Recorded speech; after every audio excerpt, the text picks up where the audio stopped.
Read this with me. Too often, federal housing laws and Supreme Court decisions are colliding with the realities of housing inequities. Indigenous people comprise of 2.6% of America's population, but in 2023 accounted for 3.9% of those experiencing houselessness. In Denver, Indigenous people are overrepresented in the unhoused population by 400%.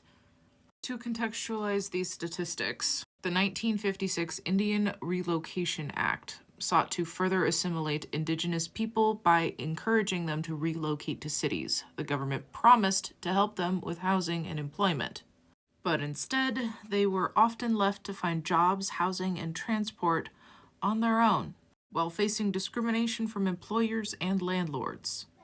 And discrimination is still, shall we call it, a major interference. But thanks to the aforementioned housing laws and the Supreme Court deeming racial classifications unconstitutional, for example, last summer's ruling on college affirmative action, dedicated housing providers have had to develop workarounds, emphasis on work, so they can do what they initially set out to do. Provide housing to Indigenous people. Bill Ziegler, who is leading a new Indigenous housing project in Denver, sees the complex as an opportunity to heal from generations of dispossession.